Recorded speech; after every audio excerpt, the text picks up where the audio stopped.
What's going on, guys? It's your boy Forte, and I am with my homie. What's going on today, man? Yo, what's good, Forte? What's up, chat? What's up, everybody? Yo, it's been a very, very interesting day. Very interesting today. Your boy Brap is asking to I guess he wants to be a part of this discussion. What do you think about that? Do I want to deal with Brap 2 days in a row? let Enrique on in, man. Let Enrique in. Pretty You sure he lucky. wants to join in on He this. wants to bloviate about his points and say that I've been saying this about 343 for 2 years now. Hey, look, a lot of people have been talking about this stuff and having their words dismissed because, oh, you're not a developer, but you're not a developer either. So what are you talking about? Like, you can't just dismiss someone's opinion just outright because they don't do the exact job when you don't even understand the tech industry yourself. Do you think the people went to school like exclusively to just make video games? They aren't using the exact same tools that software engineers in the industrial industry, in the transportation industry, in just the cell phone industry. They use the same exact tools that these video game developers make. You would know that if you understood tech, but you don't. But you're ignorant. Ooh. These are ignorant people who dismiss for very big claims from developers before and said, oh, well, I mean, or like when code gets dismissed, oh, well, he's an old developer. He doesn't know what the current tools are. You're not a developer, period. So what do you mean this is not the current tools? That person's a mobile developer. Why is that any different? Mobile developers use the exact same Visual Studio software to write and compile and debug their code than anyone else in any other industry. You people are, I'm not going to say dumb. I wasn't going to say dumb. So you on fire right now. I'm a little hot. I'm a little hot. Slow-mo doesn't understand the whole process of building up to the point. He just wanted to jump straight into the fire. Yeah, he been waiting. He been waiting to talk about this all day. But guys, before we get too deep into these conversations, how have you guys been? How was your weekends? It's been a crazy weekend. We came off Xbox's reveal. Some people liked it more than others. Certain people getting a lot of slack for downgrading their scores, and you know, it's been a wild weekend. And then we come into this whole situation about 343 and all that crap, and then Ubisoft made some significant moves and kind of upgraded their company by doing it. So shout out to them. We're going to talk about that too. And Aaron Greenberg actually came out and did another interview like that's anything new. You know, he's always talking, and he basically has some stuff to say about Game Pass and how Microsoft says it's not profitable, but they'll be okay. So those are the few things. We might speak of some other stuff in there, but I'm going to turn it back over to the man that's on fire because he's the network engineer. He's a developer type person in that industry. So I'm going to let this man go ahead and get I'm not going to don't say I'm a developer because I've never worked on a video game. So therefore we don't want people to completely dismiss everything I say outright without listening to a single word because I'm not a developer. But I just tried to give you a title that you didn't. No, look, I'm a network engineer. That's what there he is. What's up, Enrique? Rapid fit. Oh Lord Jesus Christ. Yeah, I had that last week. You know what, guys? Yeah, I wanted to join you guys. I can't stay for the entire show, but I wanted to go because I could feel the passion coming from Slow-Mo, and the Brap DM was like, "Yo, I gotta hop on because I just want to sit back and eat some popcorn." Oh yeah. And I heard you started earlier a little Slow-Mo about the mobile dev thing or whatever it was. Yeah. People, all these ridiculous armchair developers who don't even know, couldn't even tell you the name of one single software language. They couldn't even tell you that. Want to tell people dismiss people's opinions who work in the field. Oh, but that person's a mobile developer. Just because you don't like mobile games doesn't mean this person isn't qualified to talk about that. Those are two different things. Like the lack of critical thinking in this community is abysmal. It's sad. It's just like what is going on here? And there's some people who are probably wondering, yo, what is Slow-Mo going off about? And what I'm talking about is a Ritual Review Tech video where he highlighted some GlassDoor reviews for 343 Industries. Now, if you don't know what GlassDoor is kind of like how it's like what's that website where people Yelp? Yeah, it's like the Yelp of actual employees. Like you can go do anonymous review of your employer to kind of like to promote how good your employer is to potential employers, or warn people off in case your employer really, really sucks. And so Rich from Review Tech was going in on all these, like it was like about 3 different reviews, and these weren't like reviews that came out yesterday, so it's not like someone falsified some reviews off of the heat of that Halo Infinite gameplay reveal. One of them was from last year, and 2 of them were from February. So these are not current reviews, but they're current enough to talk about what is happening with 343 Industries within this development of Halo Infinite. And so a lot of it went into essentially management issues where there are systemic problems there at 343 in how they do business and how they work, and they aren't being fixed. There were times when no one in the entire 500 plus developer employee studio could turn in any changes to the game, turn in any changes to the code because of issues with because the build was broken. And so I do some software development, and that's just because I work in a smaller company where I was right. Every now and no, I'm not, but I'm not a developer. Look, I would not say what I do would qualify me as a software developer. I can edit and make changes to C#. And Python, sir. We just said you're like a developer. You're not a video game developer, but you are a developer. When it comes to networking and a lot of other stuff I do, that's not necessarily my job description. It's also system administration, like keeping servers online and stuff like that. Mr. Windows, Linux, all that stuff. But they need to hire you for PlayStation Plus. Let me not get started. Yeah, I would take that job though. but And I could really understand a lot of what those reviews were saying about particular parts where you've checked out the build so you can change or modify or add to the code, and then someone else has also changed it as well. So then when you put yours in, it's broken the build. And so now all that stuff has to get undone. Yeah. So what's hard saying? What's wrong with Plus? What is it? I was just talking. So before, because I want to let Enrique get his bars off because he ain't gonna be here the whole time. So Enrique, you see all this stuff pop up. Yeah. You've been talking about 343. I mean, both of us have. You know, my whole thing with 343 is I don't trust them as far as I can throw them, and that's always been something that I talked about. Yeah. But you've been talking about it for a while too, man. So what do you take from all of this?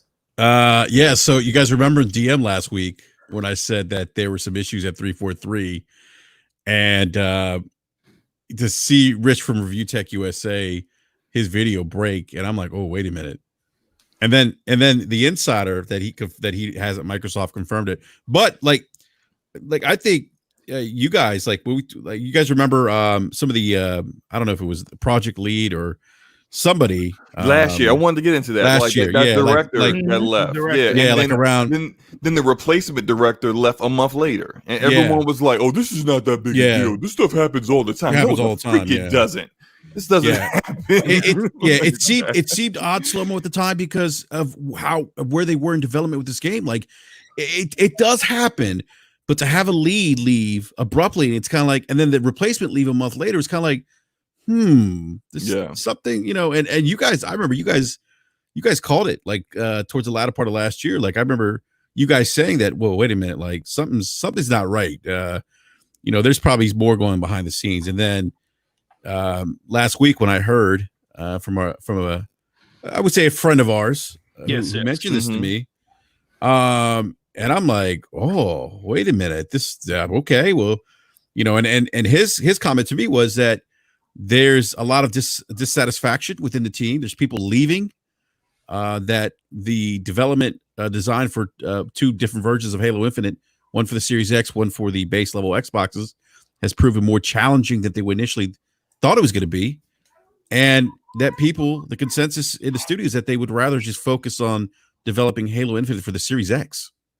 Yeah, and that makes sense when, especially tracks when you find out that they have a bad workflow, where they have a bad work environment, where it's management isn't really doing things to fix issues, or in the case of what one of those reviews said, where upper management has been given all these second, third, and fourth chances, and they haven't done anything to show they deserve that. So it's not surprising at all that this is kind of what's coming out of all this. Nope. And like we said it a year ago when the people started leaving, and everyone was like, oh, well, they'll just hire more devs and they'll just crunch until it's ready. I'm like, crunch is not a solution to the problem. It's a symptom of the issue. So you continue to keep crunching and getting more devs to fix a problem that you had, but the problem is still there. And something else that I didn't even realize that has kind of come out of all this is that they rely on an extremely large number of contractors. And so, like, I've worked with contractors before, and some of them are working towards the goal of becoming a full-time employee. And so they put that kind of that work ethic, they put that into their work. They want to get hired on full-time, get all the benefits, be a full-time employee. I have a question for you, like, because you're in IT, and I'm not an IT professional, but I support IT indirectly, like support hiring of IT professionals. Like we definitely, like, my company definitely has a lot of contractors, and we do that because it's only to help with certain projects that we have. We know that we're not going to be able to sustain a permanent headcount, if you will, once that project's over with, right? Right. But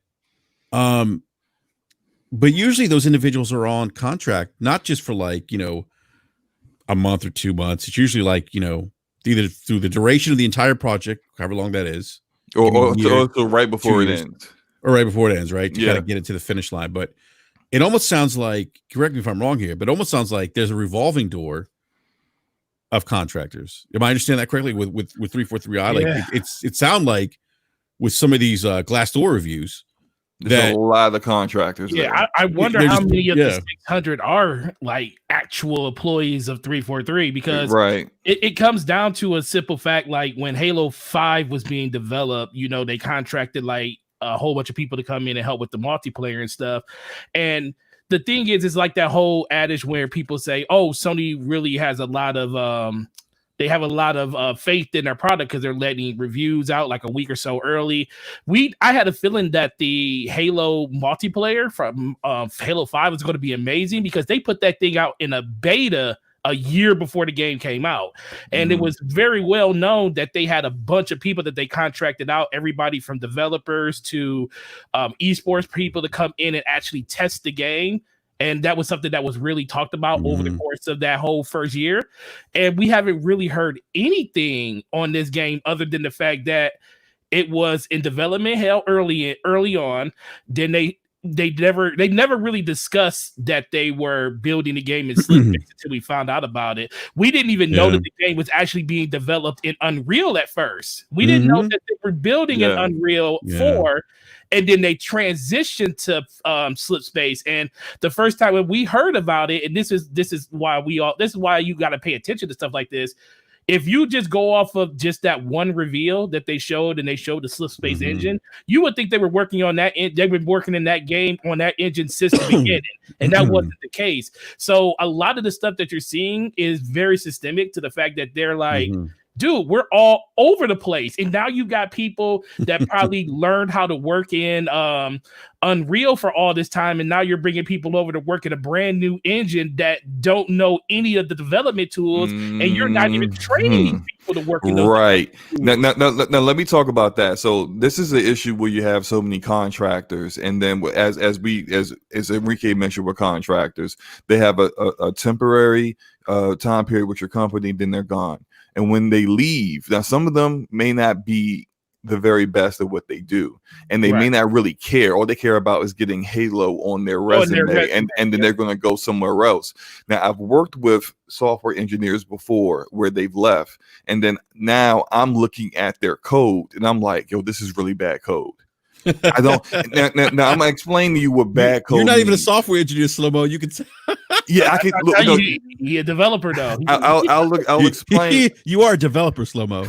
I'm not claiming that title. But look, I'll tell you what bad code. You dropping those big words at 14. It's like, I know Python, C#, right. C#. You know. I barely. But look. Ruby on the Rails.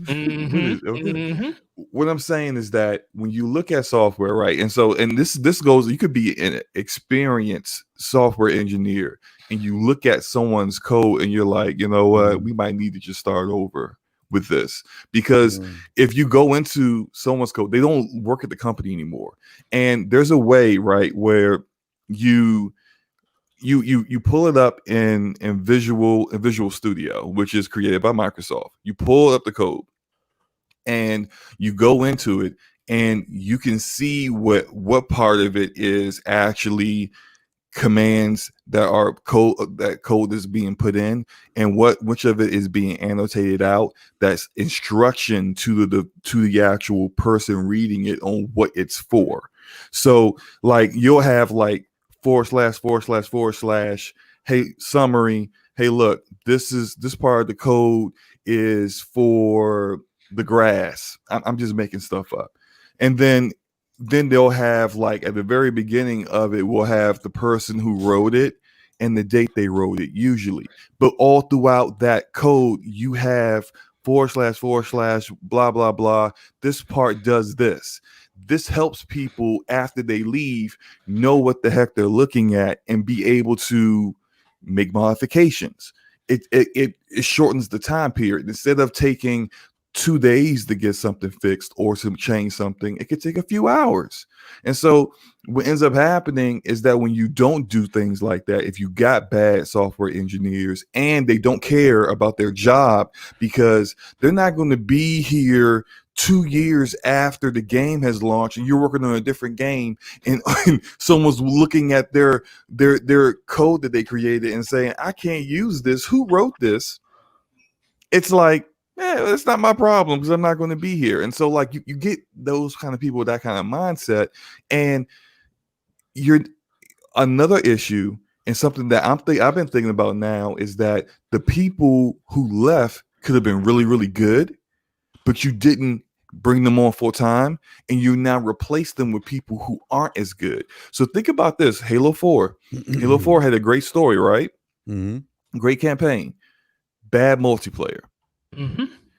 Halo Guardians, great multiplayer, bad campaign. Why was that? Why didn't your people know how to make another good campaign after Halo 4? Maybe because all the people that were there to help make that campaign were no longer part of the studio. Exactly. So everyone that's all like, well, I mean, Halo Guardians multiplayer was fire, so Halo Infinite's multiplayer is definitely going to be fire. We don't know that for certain. Yeah, that's what I'm because we don't know for certain. Like, they rely so much on contractors, whether the people who made sure the multiplayer was fire for the previous game are still going to be there. So, like, it's really unfortunate. Like, one thing I will say for certain, in the gameplay reveal, the actual gunplay looked very vintage Bungie Halo to me. And I liked what I saw from that. Now, if that remains constant, if that works, and they go into the game and that works, okay, we got a great foundation to work off. But with all the stuff that's going on, directors leaving, employees are going on Glassdoor and blowing up look. We've been saying it, and I know a lot of it has been somewhat like, we say it, but we don't really mean it. But nah, I'm saying it for real, for real. If all this is true, Bonnie Ross has to fall on the sword here. You've been saying that for a long time, Slow-Mo. I have, but I didn't have as much of a confirmation of what was happening. I would see things and see people say things, and then I would be like, well, yeah, I can see from a technical aspect why that would be a problem. But reading those Glassdoor reviews, and then seeing all the other facts of how this game looks, the fact that they had to show us a January build in July, the fact that it doesn't look that great on a visual scale. It looks, as the Cherno said, like an average current gen game, and that you had to replace 2 directors already. Now, how long ago? I'm gonna say Bonnie needs to get up out of here, yo, and you need to add. Go ahead. How long ago were these Glassdoor reviews, though? How long ago? There were 3 of them. 2 of them were in February of this year, and one of them was in July of last year. Okay, well that throws what I was about to try to give him the benefit of the doubt because of the whole, virus situation, but that was before it hit here. So that definitely does not work that scenario. Yeah, well, Forte, I think like Slow-Mo said earlier, we heard about these leads leaving like November, right? So this is like way before the pandemic, and it sounds like the issue, on the Glassdoor reviews, they're always referring to what management should be doing, and a lot of there seems to be a general consensus with what management should do to address some of these issues. Like it's pretty consistent. Like there's a consistent theme here on Glassdoor, with regards to management, which I think goes to what Slow-Mo was saying, like about Bonnie Ross. Maybe she's part of the issue, and often leadership can be the issue. Like we probably I've seen it in my in companies I've worked for in the past. Everything comes down from the leadership. They kind of set the tone. So I think the biggest thing, and like I'm with Slow-Mo, I'm with you also on this, and I don't want to come off as that 343 defense lawyer in this situation, because y'all all know how I feel about 343. But the biggest thing with them for me is it's like I look at this situation and I'm like, there were so many missteps along the way. Like, first of all, it's been 5 years since the last game. So the fact that they changed engines midway, it's like you automatically when was that? 2 years ago? They announced that they were in slip space? Yeah. 2 years ago. Yeah, 2018. 2 years ago. But that was with the thought of thinking that they've been working in slip space for 2 years or however long they've been working. Like, we don't even know when they actually switched over. Was it at the time of them announcing it that they switched over? Because it seems like, and I was looking at a lot of different videos of people talking about the demo, but it seems like there is still a lot of remnants left from Unreal in there. And the fact that these systems, this goes back to that whole situation that you guys were talking about. And I know you're probably bringing it up on tomorrow's show, so I'll give everybody a little preview of it about the how development and working between current gen systems and next gen systems really do hinder this game, because they built this game on an Xbox One platform. This game was meant to be played on Xbox Ones all the way at the Xbox One X, and they were going for a grander scale. They were going for that open world look. Now, the way that they were trying to build that, something has to give. You can't have these amazing graphical fidelity and still have the world populated like you want to have in a Halo game.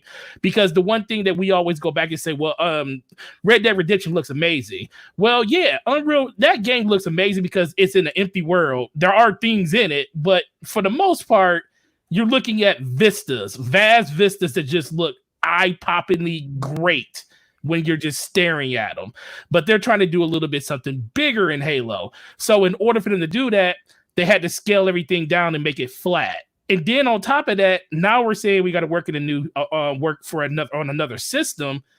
And this just really looks like they're building 2 versions of a game, and it's just adding more pressure to the situation. And morale is a thing, dude. I work in sales. I manage people. Dude, it is nothing like having people that just get hired into the store and you're giving them more. It's like the equivalent of giving somebody more hours than the people that are sitting there busting their ass and they're worried about, do I have a job at the end of this? Because everybody, you're looking at all these people you're bringing in like, oh, we could pay these people pennies on a dollar. I mean, granted, they're still probably making pretty good money, but there's no benefits. They're saving money here. They're saving money there. So it's just like this company, I have never felt like have been one of the best parts of what Xbox has been doing with their teams overall. And this goes back to what Slow-Mo has been saying for years. Like, it's good to give your developers the freedom to do what they want to do, but certain ones need to be put on a leash and they need to be micromanaged to hell. And this highlights what we've been saying, what I've been saying about the Xbox division's management style of their first party studios. Under Phil Spencer, they did a complete change. That whole mindset of they micromanage everyone and they get on top of you and they only want you to make a game a certain way. No, that's Ubisoft now. That's not Xbox division anymore. They have a very, very hands-off approach. It's like little fiefdoms, and each studio head for each studio is running it the way they want to run their company. Essentially, this is why it works so well for like Obsidian, Ninja Theory, Double Fine, and Exile, because those are veteran developers who've been doing this for decades, and they don't need none of the Microsoft producers know anything more than they know about this business, and they don't need to have their hand held. But there's some studios like 343 that I would say don't really need to have their hand held. You need to just show some people the door and then put someone in place who can build a strong foundation, because the workflow there is just broken. Even if they would have stayed with Unreal, the fact that you got people saying in the review here that zero accountability, as far as I can tell. The same people have been in upper management for ages, despite games being poorly received, and the studio itself being a mess. And the build is constantly being broken by back check-ins without any consequences. So let me explain that whole back check-ins thing. You check out a document, right? I'll try to explain it in these terms that isn't exactly a code or a build for a game. I check out your Word document. You're not finished with it yet. You're writing a letter. I check it out. I make edits to your document. And then I make mistakes in it, grammatical errors, and I check that back in. Now the document's all messed up. It's jumbled. It doesn't make sense when someone tries to read it. You check it back. You check it out to continue to do work on it. And now you realize all the mistakes that have been made from someone else. Mm-hmm. And that person who made those mistakes doesn't get fired or doesn't get reprimanded, or there is no actual consequences for making really bad mistakes like that. Now there's extra work to undo what was done and to get it back to where it was before the mistakes were made. That takes longer. That takes the process of getting the document completed longer. And if someone is consistently doing that, consistently doing bad work decisions, they should be fired. Period. Get rid of them. And then that will be a message to everyone else. Don't do what John Smith did. And we won't have these issues. And you'll still have your job. Like, it's not that you want to be mean to people, but you got to do what you got to do. Yeah. So it's just, this is what I've said this too many times already about what I've been saying, but my fear, and I first said this on Crossfire over a year ago, my fear with the way Microsoft, the Xbox division, handles their stuff. I said this in my video, the Xbox acquisition pitch as well a few weeks ago, that my fear with this is that when companies need a firmer hand, when they need some quality control, that Xbox isn't there to actually make sure that happens. Because when you have this limited integration, when you have this hands-off approach, it's great for being creative, and it's great for creative people. But if they don't have a strong work culture and a strong workflow independent of you, you're only really exasperating a problem that can be even worse. Almost kind of how people say, well, Konami may have been actually good for Kojima, because then maybe they reeled in some of his weird, we said that. Right, like they're not just horrible people all around. Maybe they did have say, hey, look, Kojima, I like where you're going with this, but that's not going to work, and sometimes you need that pushback. Sony Santa Monica, what you just showed us for this next God of War, it's not good enough. Go back and fix it. And what do we get? We got a Game of the Year title. You got probably the best God of War that was ever created. And so, like, you have to have some kind of quality control. You have to have some repercussions for actions. And certain people, and I don't have it out for Bonnie Ross. I don't know her personally. She could be the greatest person, in the world personally. But when it comes to getting the job done, and you're in the public limelight, and your studio continues to keep failing to deliver on expectations, someone has to be held accountable. Yeah. Well, man. Well, we pretty much know what the situation over at 343 has been, and it always has been, and now it's just coming to light for everybody. But the biggest thing is, I want to ask Enrique this: where do they go? Where does Microsoft go from here? What is the next step? Because, like, we've been talking about this for the last week now. It's like, this game is not in a state where it should even be releasing, honestly. But at a certain point, they already showed it, and it will kind of be detrimental even more to delay it. But I don't know. I'm in this mindset that if you release this game in the state that is in, that will be literally the end of Halo if they don't fix it. So what's the next step for Microsoft? Yeah, that's a great question, Forte. I don't even know if I have an answer for that, but here's the thing. Here we are a week later, right? And instead of talking about their marquee franchise, Halo, right? Their crown jewel, we're here second guessing whether or not this game is going to be good. What we're discussing about the potential issues behind the doors at 343i, and we shouldn't be having this conversation. Microsoft shouldn't have put themselves in a position where these conversations are happening. We have people on social media now questioning the development of this game. We have plenty of YouTube influencers now questioning, this game. How many articles have been written about Halo Infinite not showing well, looking like a current gen game, right? Then there was the Craig meme. I mean, look, and I know people are gonna be like, "Oh, you guys are just ponies. You guys no, it's just not about ponies or bots. This is just an observation from what I'm seeing, and I think you guys would agree with this. This isn't the best showing for Halo that I can remember. I've never, and I've been, I've been with the Halo franchise for damn near 20 years now.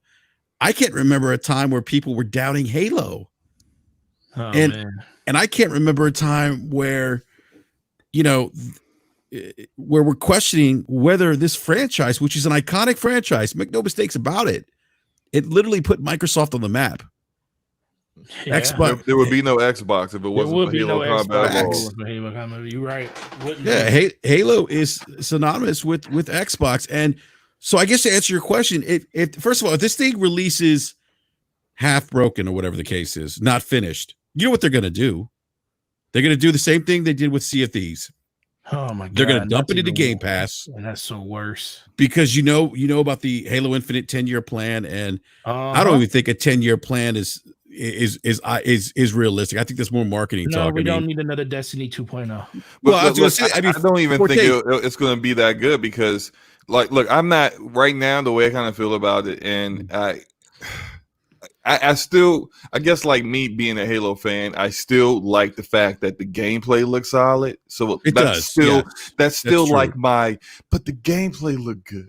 Like I'm still it did look good to that. But the difference between 343 and someone like Rare doesn't have these kind of like systemic internal issues going on. So even though Rare didn't get enough time to make Sea of Thieves what it is today before it launched, they had a solid enough foundation and a solid enough management team to make sure that happened a year or two later.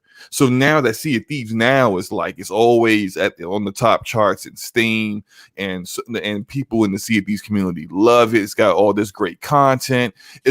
That's a game that's going to last about 10 years because of the team that's making it and the amount of effort, and then also the freedom, the creative freedom that they're being given them, as well as that Microsoft wallet.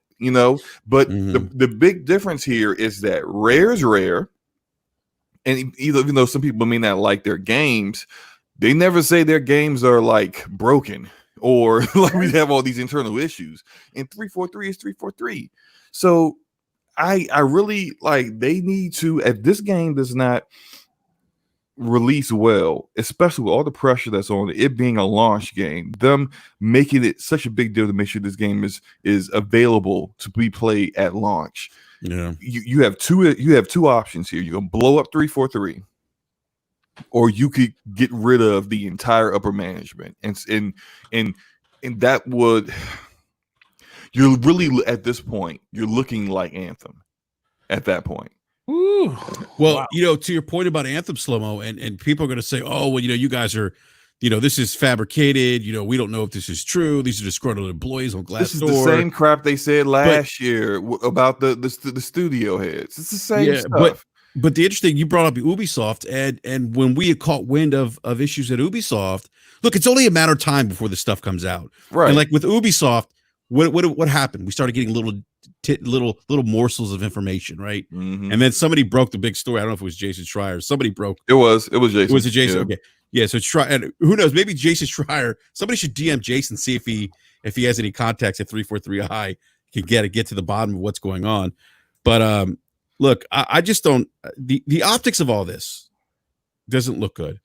It doesn't. And here we are again talking about Halo Infinite, when the conversation should be like, oh my God, that game looked amazing. I can't wait. There shouldn't be these questions behind this game. Like, wait a minute, why did that game look like that? Is this game going to launch on time? Does it need to be delayed?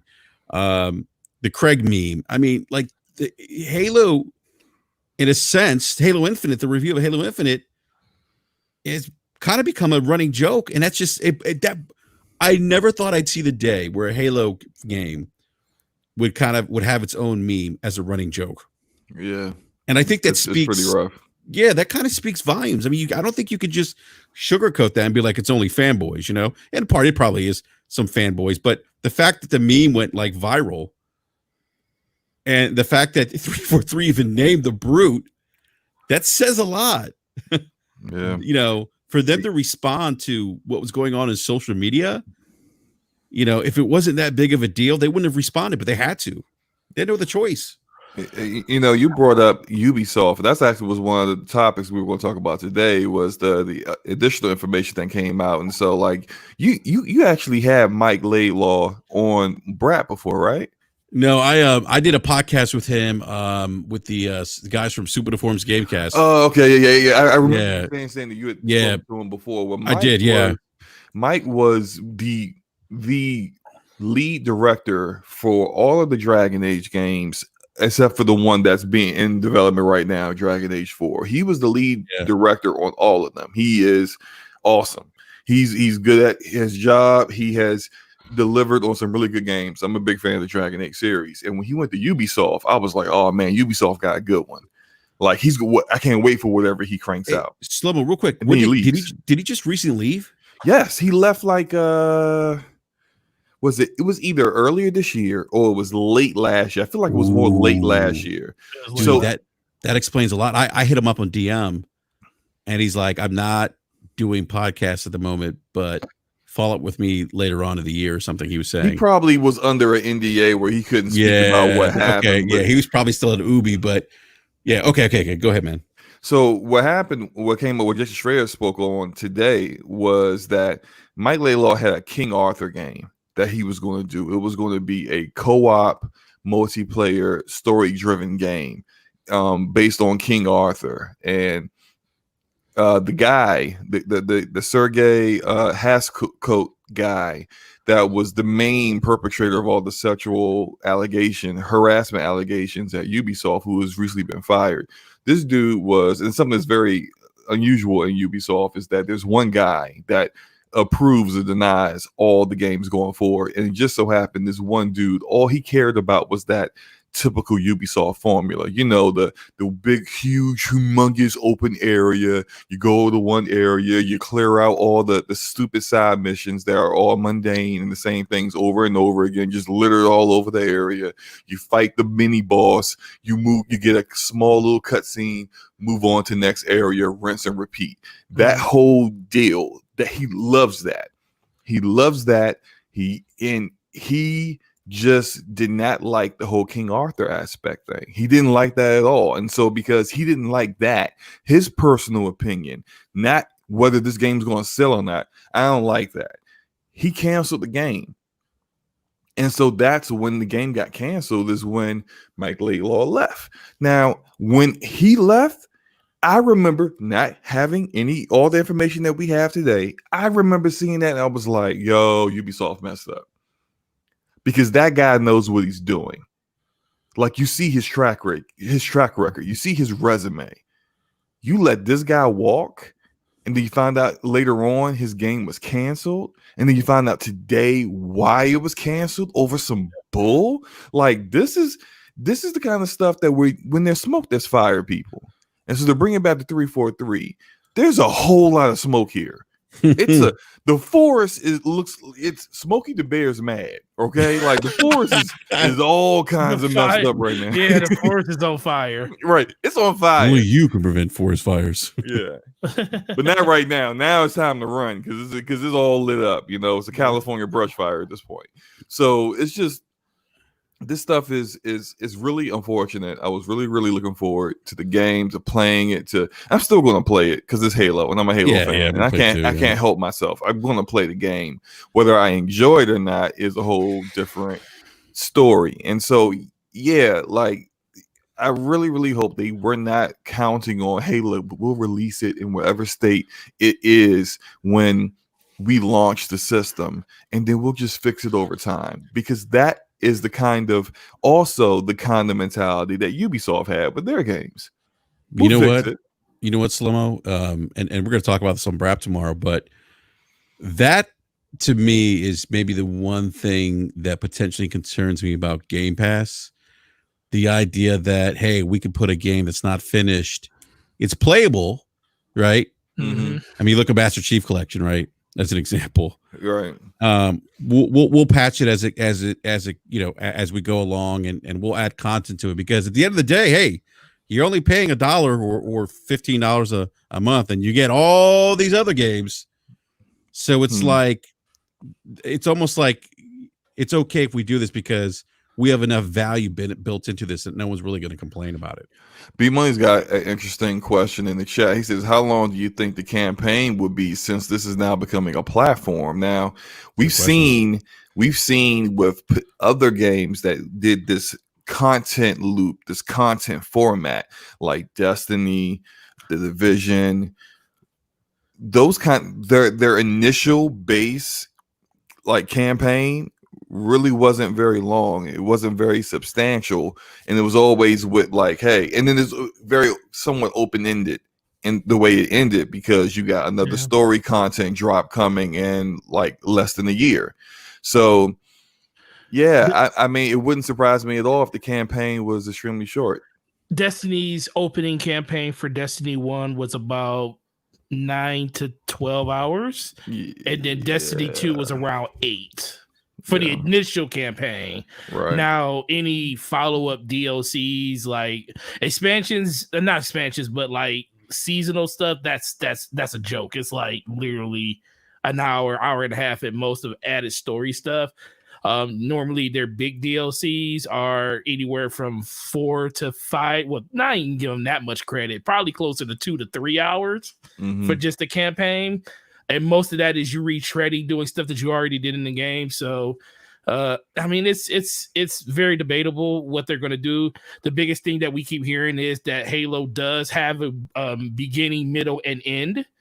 And they're probably just going to add story beats on top of that. And if they're using it as a platform to say, well, for the first year, we're going to do this. You're going to have a beginning, middle, and end. Then we're going to transition you into the next thing that we want to talk about or the next story in Master Chief or whatever they plan on doing. I don't know. It's just, for me, when I look at this, it's like, thank God Microsoft found a way to get Bungie underneath their roof, because that's the thing that kind of worries me about this. The reason I love Destiny as much as I do is because Halo just disappointed me so much this generation. It was like everything from the Master Chief Collection, and I was one of those people that I've been straight up about this the whole time. And Slow-Mo knows, people that love Destiny have the biggest love-hate relationship with that game.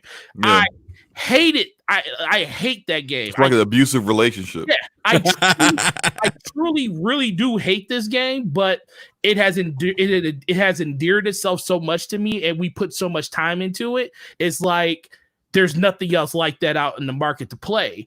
But it wasn't always like that. When Master Chief Collection was coming out, I was ready to swear Halo off. I mean, Destiny off. I was like, I can't wait for this to come out. Bungie lied to us. It gave us this crappy story and all this other stuff. And we all know that Bungie is all about the story. And when they failed in that regard, I was ready to jump ship. And then 343 brung out something that should have been a cakewalk for them, a game that was already developed, and all they had to do was release it in parts, but they decided they wanted to go in a different route and do this whole seamless game where you can jump back and forth between things, just adding stuff to a product that didn't really truly need it added to it. I understand the ambition in it, but what they ended up doing was alienating all of the Halo fans, the people that were super excited for the game. It didn't work for them. And so guess what? I just stopped trying to launch. I bought that game day one. Day one, I had that game in my system. And it's been many a times I tried to launch that game. Matter of fact, I did a tweet, I think about a month or 2 months ago. That's the first time I booted up anything Master Chief Collection related when I booted up Halo Reach. That was the first time I booted that game up in like 5-6 years, because I just was done with the franchise. And then you got these situations with these other games and stuff. So it's like, to me, it's like they're releasing a game that isn't even nowhere near as good as the predecessors that made it. It's like you're just giving me a shell of basically what Bungie left behind. That's all you're doing. And Bungie that went off and made something that, love it or hate it, is literally what Halo is. It's like literally the best thing that Halo actually could be. And in Microsoft's eyes, that's a great thing, because guess what? You're going to have, it's literally launching around the time the Xbox launches, the new DLC. You get in day one for free if you got Game Pass, and you're going to have a full experience. And a game that's literally launching with the system, you know, who knows what it's going to end up like. But if they don't fix it, they're talking about releasing content over time. I've been through this with Destiny. I don't know if people know how that works. A lot of people didn't participate in Sea of Thieves because they just said it wasn't for them. They didn't want to be in a whole cosplaying with being a pirate and stuff. But people that play Sea of Thieves understand the pain. You got to wait for stuff to be developed for the game and come out. And those people support it, but it takes a special person to want to do that. I don't see people wanting to stay back and wait for Halo to be good. Halo, they needs to be good off the back. Yeah, I have a question for you, Forte, because Yeah. you're really entrenched in Destiny. I mean, do you think? I mean, because a lot of us we're used to Halo being this grand, campaign, focused, story driven type experience, and the multiplayer. Well, depending on who you talk to, at least for me personally, Right. multiplayer has always been like the icing on the cake, right? But I always gravitated and initially gravitated to Halo because of its compelling narrative, its compelling story, the Master Chief, Cortana. Right. Are people going to suddenly just switch and be like, okay, I can rock with Halo like a Destiny type game? Well, the thing is, and shout out to Salty, he says, how does Destiny want to be Halo? Infinite works with no loot and no other players in the world. No, it's not that Destiny wants to be Halo. It's Halo wants to be Destiny when it comes to the content they're bringing out. They're talking about a 10-year plan that they want to bring out in the game, and that's not what Halo is. Halo has always been about the story, the narrative, the discovery of different worlds, and the adventure of going through it. Technically what Destiny should have been, but Destiny got layered on top of it, a loot system that a lot of people just adore. And now Destiny really pretty much just dives into the loot side more than anything. The story is an afterthought in Destiny. People listen to the story.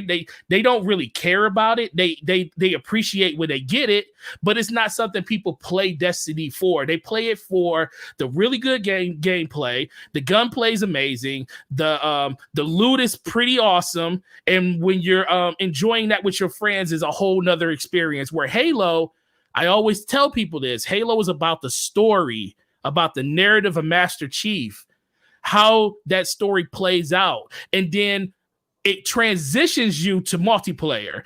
The people buy Halo for the single player and they stay for multiplayer. Those are the two diametric differences of both those games.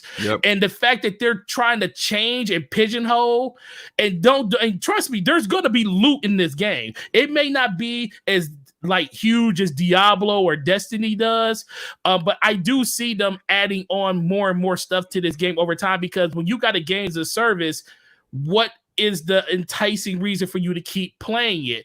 Unless they make multiplayer free. Unless they make the multiplayer free and add a battle royale. Maybe that's the direction. They haven't talked about that, but there's only two ways you can make a game as service work. You make the multiplayer part of it free, or you add a battle royale to the game. That's going to make it long lasting, because the single player by itself isn't going to do it. It's what they're going to do on the multiplayer side that's going to make it.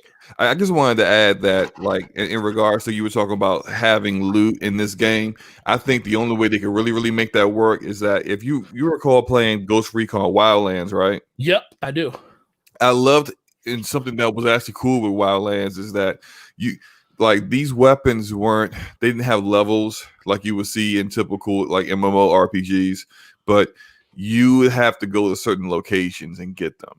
And so I remember getting this sniper rifle that I could one shot like knock down helicopters with. It was amazing. And I had to like get in a chopper and fly all the way to the west side of the map in the mountains, in the snow, and fight like a whole group of guys that was basically, it seemed to me, they were just defending this chest that had this weapon in it, because they had no other purpose in being there. But like I can see them doing that, because apparently there's supposed to be like 3 different islands instead of it being fully open world like it was intended to be. And it wouldn't surprise me at all later on we find out they couldn't do the fully just one big open world Halo ring due to, supporting the older Xbox One consoles. And so that wouldn't surprise me at all. But I can see them going that route the way Wildlands did, where you have weapons that aren't supposed to be like, they have their own stats, but they don't, it's not like, well, here's my level 5 battle rifle, and then I got a level 13 battle rifle, and I got to upgrade because when I shoot level 13 grunts, they just laugh at me. Like, nah, it's not going to be like that. So but I do agree that they're going to probably end up doing something in the effect of making something free to kind of get people in, get people feeling like, oh wow, like I tried this out on Xbox, it's free. and now I can subscribe to Game Pass and get access to like the further expansions and all the extra stuff that comes with the multiplayer. And I could see that be something that they do. You do have a super chat though. I don't know if you noticed it. Oh, I didn't notice that. Yeah, damn. Here it is right here. Shout out to Tactical Gamer. From your opinion, do you think Microsoft has a compelling enough lineup for the future to maintain Game Pass subs? Will $1 sub renewals when payments are due? Shout out for you with the $5 super chat. What do you guys think about that, man? It's always been the second question. The answer to the second question is no. When your $1 sub is over, you don't get that again. You don't get that again. Unless you want to have a different gamer tag and you don't care about your current gamer tag, then you can just keep doing that, into infinity. If that's how you roll. If you want your current gamer tag and you want to stick with that and on your current account with all of your achievement points, then you're not going to be able to do that $1 renew when it's over. So try to extend it as much as possible. I got mine initially to April and it's now been extended to August with me just getting cards here and there, and you just add it to it, and then it's just like it extends it further. So that might be something you might want to do. Now, in regards to, do I think they have a compelling enough lineup to maintain future Game Pass subs? That's, to me, it's inconclusive. For what they showed last week, I think they got something there. I think Obsidian and Ninja Theory may end up being like, people may really end up loving those studios in the future. I think Avowed is going to be something that might be a major feather in their hat in regards to doing a kind of game. It seems like Obsidian is basically trolling Bethesda with doing games that they used to make, but doing them better. So I think if that turns into like a better version of Skyrim, man, that could really, really take off. Ninja Theory's good. Turn 10's good. Playground's good. Some of their other studios, though, they need to really prove themselves under Labs compulsion. So that, all of that said, that's still not enough content to keep people subscribed, because you have 15 studios, but making games isn't something that is like, oh, I'm gonna make a game, it's gonna drop in 2 or 3 months. No, it takes 3 years minimum to make sure that your game is at least solid. And that's even, and usually the ones that are really, really excellent take way longer than that, like 5 years. So we're looking at a really, really long time period before we can even really take a look at the Game Pass model and say, does this work or not? And the only way for them to be able to try to get that quicker is that they start spending goobles of extra money to third-party developers to get their games in Game Pass faster, not 6 months down the road. But hey, what about launch? What about a month after launch, 2 months after launch, whatever? Like, they're going to have to spend a ton of money to get that done. And then in the long run, are you making a profit here? Well, Aaron Greenberg basically came out and said they're not, but don't worry about Microsoft. Exactly. So, don't worry about our pockets. Don't worry about our pockets. Look, Microsoft can pretty much do whatever they want to do with Game Pass. And if they want to give it away, if they want to technically give that thing away for $1 for the next year, they've been doing it pretty much for the last 2. So it's not like they can't get away with subsidizing it in that fashion. But at a certain point, and this is where it comes down to Halo with me, Halo is such a big game. If you drop it in Game Pass and it absolutely sucks, or you got to update this thing like they did Sea of Thieves, it won't survive like Sea of Thieves, because people just pretty much forgot about Sea of Thieves. They're like, oh, Sea of Thieves got an update. Oh, let me go try it out. Halo's going to be that game that they're going to be like, dude, this game sucks and it doesn't work, and it's going to get just like Master Chief Collection came out and got all of that slack over the course of the first couple of years. And what happened? I think people just forgot about because Sea of Thieves is very, very unique. Unique. You can't find an equivalent to Sea of Thieves. Oh, this game was broken. All right, I'm going to go play the Thieves of Sea. No, there is no other equivalent to Sea of Thieves. You either play that or you don't play anything that's like it. So they had the opportunity, especially when like Ubisoft's version, the Skull and Bones, got delayed to infinity. So like, there's just nothing else that can really, say you can actually compare it to, that anyone who was interested in Sea of Thieves, once they finally got it fixed, yeah, they're just going to come back and try it because they were already interested in the beginning. Halo's different. There are a bunch of first-person shooters out there. And so, I mean, like we saw one in the pregame show that freaking transformer dinosaurs zip lining and grapple hooking onto pterodactyls. And I'm like, man, that looks amazing. I got to play that. Like, there's a first-person shooter every 5 minutes. So when you miss out, when here everyone jumps in and they're like, hey, what Halo got? Oh, it's trash. All right, Call of Duty. Like, or speaking of which, Destiny comes in there and you go literally play a better version of Halo.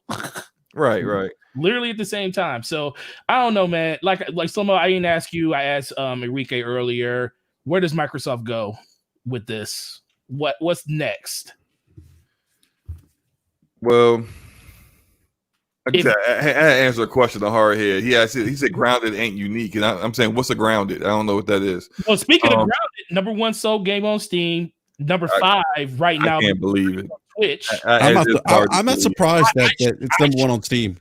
I am. I'm not surprised. Why aren't you surprised, Enrique? I gotta hear this. I feel like it's because it's not a very taxing game on a PC, and it's a social game. People play it on PC with their friends. It's not taxing on hardware per se. It doesn't surprise me. I could be wrong, but it surprised me that people actually bought it on Steam instead of literally paying $1 and getting it on PC Game Pass. But I guess that also just lets you know how many more people just love the Steam marketplace, and they'll pay money to keep it there if they have the option to do it. But Slow-Mo, we need you to make that video soon, man, because right now, is there a time frame for that?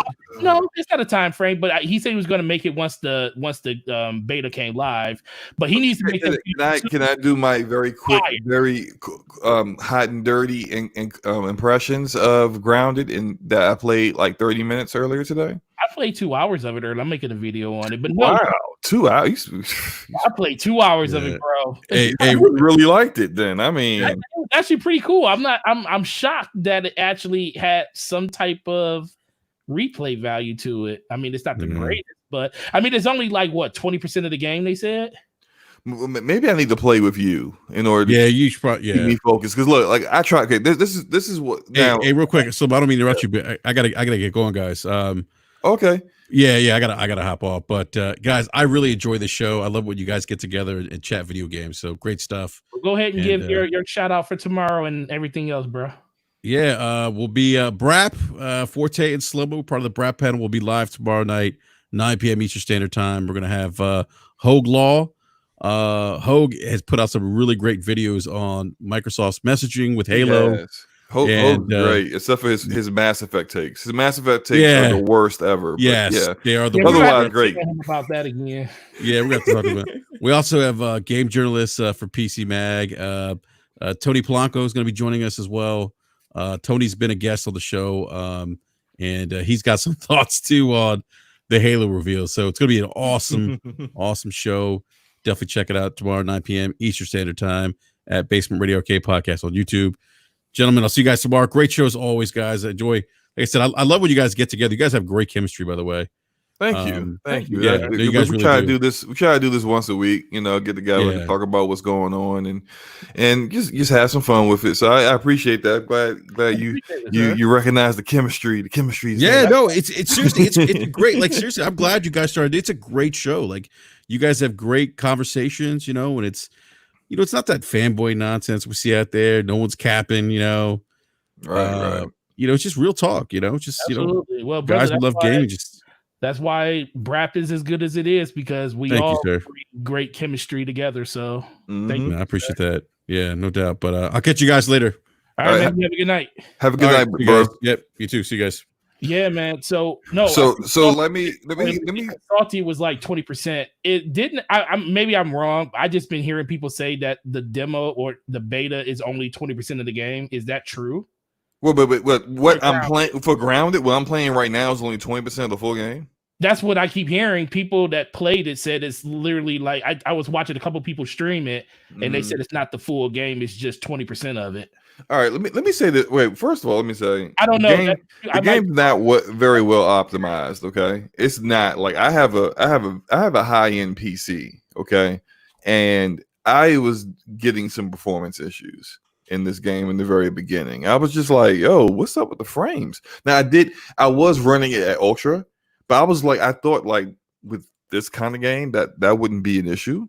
So the fact that every time I died, I felt like my PC was gonna crash. Could it make like crashing noise? Like I was like, what? Okay. So it's not the game. Oh, so you not heard very. that too? It's not very well optimized. No, I watched J Dub. Shout out to Jay. Play a little bit earlier after I got done playing, and he was like, "Yo, what's going on?" That Jay has like a 2080 Ti, and he was like, "Yo, like it seemed like every time he got into like a bug attacked him, and he started fighting back, that the frames would drop. So it was just weird." I played about half an hour. I stopped because the sound cut out on me. And I was like, yo, what's going on? So then like I restarted it and the sound came back, but then something came up with work and I wasn't able to continue going. And then, later on, Mooch was like, hey, you trying to play some Rogue Company? And I'm playing Rogue Company over freaking Grounded. Right. So far, I mean, it's okay. Like, this is not the kind of game. This is exactly what I thought it was going to be. It's not the kind of game that's for me. The constantly having to feed the kid and get water and building things, and you need to build a torch to go into this little hole to stop the mites from eating this wire. Where are the materials to do that? Go to certain trees, and I don't care about that stuff. It's boring to me, but I get why certain people like that. I think some aspects of it are reminiscent of Fortnite Save the World, which is not the Battle Royale portion, but what the originally Fortnite was intended to be. It was supposed to be a survival simulator where you build up a full community, even though I don't know whether building a full community is going to be something they're going to do in Grounded. But in Fortnite Save the World, it had what I really loved was the micromanaging that you would do. You would send out parties to get materials and bring them back, and you would unlock skills and abilities for them and create tools and stuff. And you could even assign people. You would build your fort the same way that like you see people building in Fortnite Battle Royale, but instead it will be like permanent fixtures into your fort, and then you would get attacked by these zombies. And it was fun. You could even assign guards to guard your fort and fight for you. It was fun, but no one cared about that. They cared about Battle Royale, and that stuff got thrown to the wayside. This tries to do some similar things. I've seen people building. I've seen some gameplay of like forts being built in the yard. I don't know whether that's something I'll be able to do in this beta, but eventually I'm going to play enough of it because I'm definitely not going to. I'm going to finish the whole beta. I don't know how long it's going to be. I'll finish the whole thing. I'm going to drop my video. I think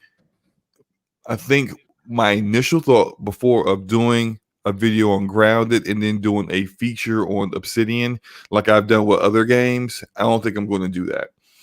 I think I'm just going to do Grounded, and then I'll do talk about Avowed, and then talk about Obsidian. So I'll make two different videos. Hardhead says only 3 hours. Cool. Yeah, I could probably knock that out. All of the. You can do that in one sitting, literally. Yeah, I could do that probably tomorrow. I'll probably just knock that out in one sitting. Make sure I record everything, and then I'll probably have the video out before this weekend. So cool. Either way, I think here is another, and look, people keep saying it. Here's, Microsoft got this format, games as a service games, all multiplayer, all incomplete games at launch. All, they expect you to, to just hang around and wait for it to get good, like Sea of Thieves. And it's like, hey, they got some single player games. All right, so where they at? All right. It's like, where they at? You know what I'm saying? Because it's like, it seems like they don't really have that right now. I know they're working on it. Like, I fully expect Avowed to be a single player game. I fully expect Fable to be Fable better. Well, as long as Fable's not MMO, Yeah, I'm good. It could be, if it's an MMO, then it's multiplayer. No. So multiple people with sources have said it's not MMO, and I'm hoping that's the case. But shout out to Racer X Gundam saying performance issue on God cards. What? Hey, look, man, you can make a 2080 Ti fall on his knees if you don't actually Not with games optimize like your game. Look, you know what? Like Grounded can't do it, dog. Art direction is basic as hell, and that voice acting. Oh my god, the voice acting is cringe. Yo, I got a 2080 Super, and I turned on my when I turned it on, everything was literally locked to Epic, and I was like, oh, cool. And when I played it, I was like, this looks no different. Hardhead, you talking about games that we got no info on slow mo? You better than this. I'm not saying for certain. See, this is why Hardhead is hard. You know, he's scum. He's part of scum, so he's gonna get on you. Sometimes he got some listening skills like that we need to work on. So, like, I didn't say that's the case. I said, but the way things look, people are saying that, and then when you look at all the games that are coming out, it's hard to say no. They're going to give us single player games when everything they've been dropping looks like that's not going to be the case. He said that you were talking about Avowed. I said we don't know anything about Avowed outside the fact that it looks like it might be a Skyrim kind of game based off of that last part of what they showed in the video, where it's a first person perspective. He had like magic in the left hand and a sword in the right. It looks like that. Look, everyone's like Elder Scrolls, Skyrim kind of stuff. So like that's all we really know about that. It's an RPG. And Obsidian is good at RPG, so it's probably going to be good. But whether it's single player or not, we don't really know that for certain. I think it would be. I don't know for certain. But I can't say for certain that any of the new studios are just making a single player only game. We haven't had any confirmation whatsoever on that. I would say certain studios will do that based off of their previous history. Obsidian, I think, will. Playground with Fable, I'm iffy on that. Compulsion has only done single player games, so I think that now Ninja Theory, you would think Ninja Theory's Hellblade would be single player, but you would think so. You would think so. Never know. It could be co-op. We got Bleeding Edge, so it's like it's not guaranteed. So it's just like it's like we don't know for certain if any of them will be single player. I think we will get some, and you with all the creative freedom that they have out of 15 studios, you gotta get one. I agree. 15. Yeah, I agree with Hardhead. I just don't want to get hyped up over anything that was a CGI. Dude, trust me, I'm with you 100% on that, man. That was the one thing that probably. Now, I didn't dock them for that in the show because, like I said, we got to keep that same energy when we were talking about just show a logo, just show a splash screen with a title on it. You know, that's pretty much all we wanted them to do. And to Slow-Mo's credit, he even said that he thinks they took that very literally when they did it. But I can't get hyped over CGI trailers. Those trailers, they look good, but they have like thinking like how could you even in your right mind think that State of Decay 3 is gonna look anything like they show versus what State of Decay 1 and 2 was? And you're giving not Undead, not Undead Labs. Yeah, you're literally giving a false interpretation of what that game is going to be by showing people that beautiful trailer. Now, don't get me wrong. I hope they can pull that off, but you didn't already set yourself up for like a real headache.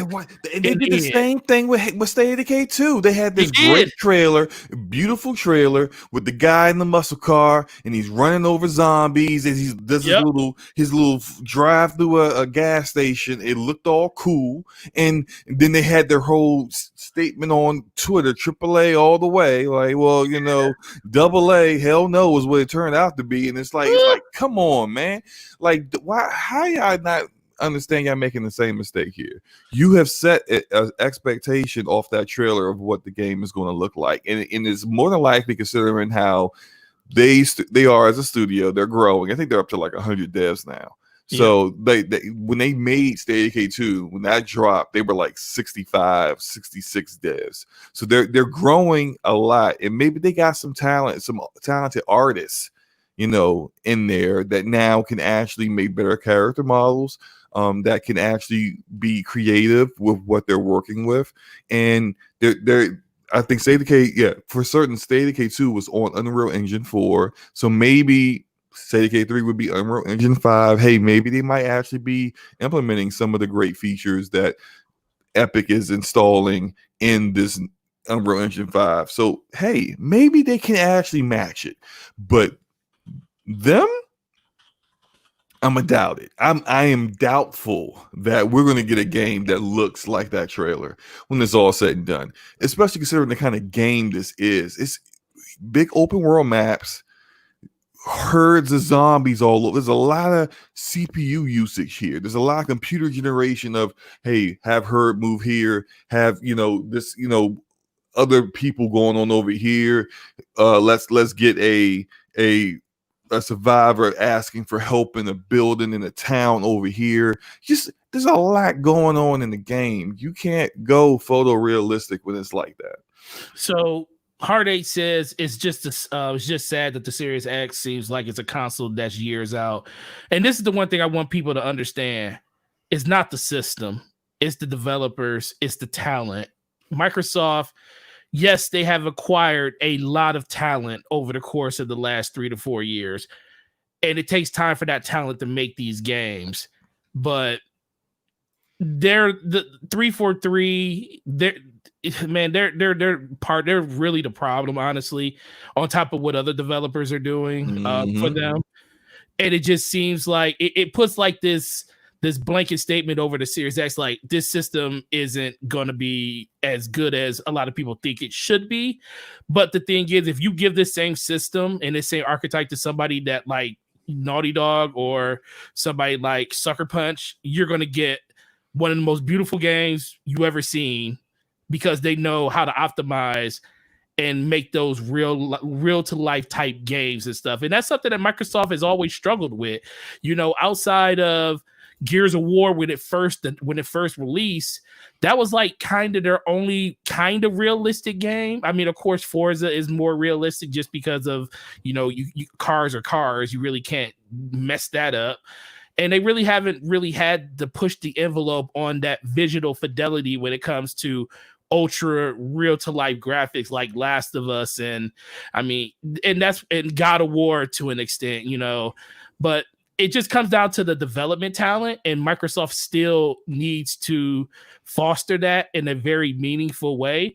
But that doesn't mean the system itself is bad. The system itself is great on paper. When you look at it, it is the most powerful system. They just don't have developers that are meaningfully taking advantage of that power yet, and it's going to take time for that to happen. And guess what?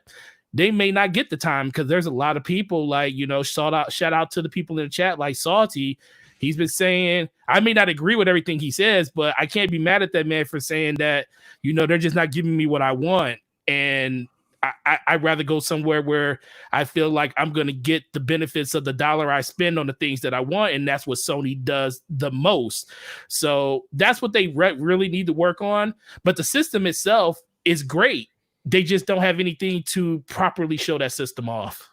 Right. And that's, I really kind of feel like launch lineups for both of the platforms aren't the greatest. They're very lackluster. That's how it usually is when you get started in the very beginning. It's usually not like stellar lineups like the tail end of PS4's line, exclusive lineup.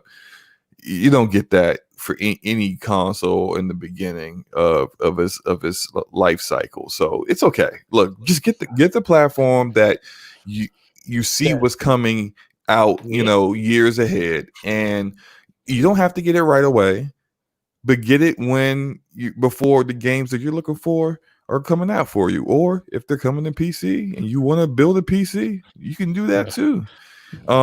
I know for me personally, I'm looking forward to Little Devil Inside. Yep. I'm looking forward to Kena Bridge of Spirits. That's like one of the few games that I'm really, really looking forward to later this year. Of course, Spider-Man Miles Morales. I have to get a PS5 to play that. And on the Xbox side, I'm not getting a Lockhart or a Series X. I don't need one. If anything, if my son, his desire to play some of these games just because his friends want to play them gets big enough, then I'll get him a Lockhart, because everything that he can play, it'll be cheaper, and all the games that his friends plays are all cross-play, so it doesn't matter. You got super chat. Go ahead. We got Tactical Gamer with the $4 super chat. Thank you, sir. Microsoft's formula makes me feel like Hellblade 2 Senua's Saga will be episodic, similar to Hitman. Agree or disagree? Oh my god, I don't want to agree. The fact that you just brought up Hitman, you literally just like I thought that could be a thing, because I was trying to figure out how could they stretch out the content in a single player type game like like Hellblade 2, and this is the way they could do it, but man, no, don't. Especially with the goodwill, how people loved the first, and the first one wasn't long. It's only like 8 to 9 hours to beat it. It's really good. It's very well tailored. You could beat it in the afternoon if you want to, and it told a very powerful story. And for you to break that up over episodes, it doesn't work. It doesn't work like TV shows can do that, because it's like that. You're so used to it happening with the way that, not until Netflix started giving you shows literally all at one time, you were used to the whole, I gotta wait till next week for the next episode to come out. Video games, not so much, because it's you're literally interacting with it. You're not just watching it, and being taken out of a game like that. That's why I think a lot of people, as good as the Walking Dead games did do, that's why they got worse and worse in quality to some people, because it took forever between releases. Like, how long is it going to take for the next one to come out? That's the only shot I got at Final Fantasy VII Remake. When is the next one going to come out? By the time it comes out, you're going to feel like you need to replay the first one just so you're all caught up on everything that happened. So I don't want them to do this, but that's a shout out to you for the super chat, because that's a really good question. But it is a very good question. I'm going to go a little bit further than hope not, and just say I don't think that's what's happening, because if they were going to go episodic with Hellblade, the second Hellblade, I think the structure of how that studio works would be different. I think they would, instead of having 3 different teams working on 3 different games, Hellblade, Senua's Saga, and then you got Project Mara, and then you got Bleeding Edge. I think they would just have 3 different teams working on all 3 different content drops or episodes for Hellblade. I don't think they would do it where they actually literally have 3 different teams working on 3 different games. I think Senua's Saga is just its own game. So, and that might just be me just hoping that's the case, because I really do hope that's the case. Calorex is like, Disney Plus changed back to the to waiting a week for new stuff to come out. And that was the only thing that was kind of rough about the Mandalorian. It was like I wanted all that stuff to come out at once, and they broke it up over the course of almost 2-3 months, and I was like, God dang it. But we destroyed this content. The final thoughts on 343, because I want to move over to the one other topic we got, because we pretty much don't have to really talk, because Game Pass has kind of been destroyed in this. Microsoft ain't making no money on it, and don't pocket watch Microsoft because they don't care. That's and Aaron Greenberg is the one that said it, so take it as you will on that one. Aaron Greenberg says a lot of stuff, so but he may say the exact opposite next week. We don't know. Exactly. So news for another day. But my final thoughts: 343 just needs to get it together when it comes to Halo. They just need to really endear themselves to the process, not even to their fans, to the people they work with. Because it just seems like if you don't foster a great working relationship and a great atmosphere for people to work in, especially when you're asking people to literally run through a wall over the last month to basically get a game out, because don't get me wrong, I don't want to see crunch, but crunch is always going to be a thing. But the amount of crunch that some of these companies put their developers through is just inhuman.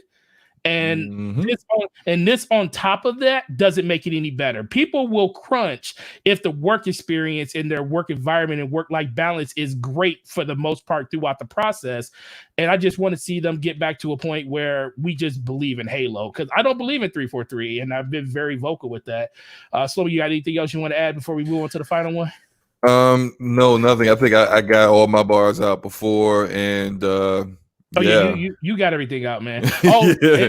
and shout out to the people that came over from RDX. You guys are amazing. People were saying you guys going head to head with RDX right now. That's what I'm talking about. I'm like, listen, man, closed mouths don't get fed. I love Diller and them, and but this popped up today, and me and Slow Mo, we got people that support us, so we knew somebody was going to come through. We just didn't know how many. And to be at 31 up to 34 people on a day that RDX, the biggest podcast for Xbox, is out, truly appreciate it. But moving on to the last thing, we talked about it a little bit.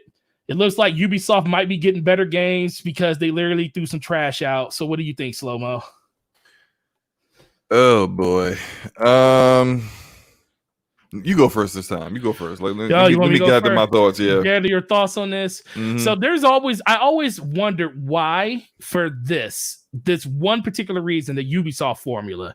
I hate Ubisoft games for it, but they have some of the most enticing villains that you can ever have in their games. So it kind of drags you and wants you to play them, but you always, not everybody, but me personally, I always fall off of them about a quarter of the way, no more than a halfway through, because everything is the freaking same, and it gets on my freaking nerves. The fact that Far Cry 5, I literally did the first mini boss, the brother, and then I had to go do the sister, and I said, I'm not doing the same thing over and over again. It's going to literally just be a different environment, doing the same stuff.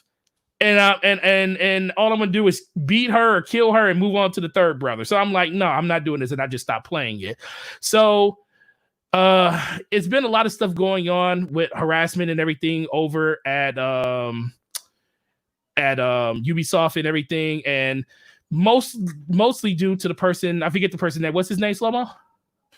Sergey Naskut. Yeah, you know exactly. what? Look, he doesn't. I matter. apologize ahead of time. He got a French last name. It's very French. I don't speak French. I probably really ruined his name, but then I also kind of don't care because he's a sexual harasser and sexual assaulter. So his name could be Dickhead, and we could call him that for the rest of the show as far as I care. But go ahead, man. Yeah. So Sergey, whatever his last name was literally brought up on the fact that he has been harassing people for however long he's been at Ubisoft, and he is the main reason that a lot of these games, not even a lot of them, all of them, have had that Ubisoft formula where it's this drawn out scenario where you're basically it's like this fetch quest type game where it's always trying to keep you busy, a la the Skyrim method, where things just pop up on the screen and you feel like you have to engage with that type of stuff. And guess what? If your game wasn't like that, it wasn't going to get greenlit. And we found out today, shout out to Slow-Mo for bringing that to my attention, that, what was it, Medieval actually got canceled because of that, because it didn't have that type of formula and gameplay, and that's why they canceled it. Well, it was a King Arthur game. King Arthur, that's what it was. Yeah, it was a game based on King Arthur that was supposed to be very, very story driven in that whole setting, that whole medieval time period, King Arthur, in whatever they call that setting, of Camelot and Lancelot and Sir Galahad or whatever the heck their names were. All of that going on, and it was supposed to be co-op experience because they knew, as I said before, and as Jason Schreier has said before, that certain directors knew you couldn't just do a straight up single player game. You had to have some kind of co-op in it, or it's just never going to get approved. So they put some co-op in it. It's supposed to be co-op multiplayer. And a lot of people who were working on the project, as well as people who knew of the project at Ubisoft, were like, man, like they're really excited to see how this turns out. Only for it to get canceled because Sergey didn't like the whole Arthur theme. And so even before that, like before it got canceled, they had switched it up and made it sci-fi, which, I mean, I'm glad it got canceled at that point, because for them to switch it to something that they weren't trying to do, which means you pretty much had to change the entire story from what you were intending to make. And then it still got canceled. It seemed like Sergey just kind of had his name is Serge Hoskot. Okay, look. Thank you for that. His name is sexual harassing dickhead. That's his name for the rest of the show. Okay, that's what we're gonna call him. Okay, we're gonna call him that. Sexual harassing asshole. So sexual harassing asshole said no. He said no, because every single game that he wanted for them to make had to fit the same formula. Had to fit that same format. And if it didn't, he canceled it, or he didn't approve it going ahead. And so when this eventually, as we all know, that whole Ubisoft formula, people got hip to it. People got tired of it. They're just tired of it, the same crap over and over and over again. And it started to fail. So like you got the Division 2, which was reviewed very, very well, but didn't sell the way they thought it would. It sold okay, but didn't sell the way Division 1 sold. Then you got Ghost Recon Breakpoint, which just comes straight up bombed. It just bombed. And so that one, even Ghost Recon fans didn't like it. And so after that, they said, okay, we're going to change up some of our process of how we develop games.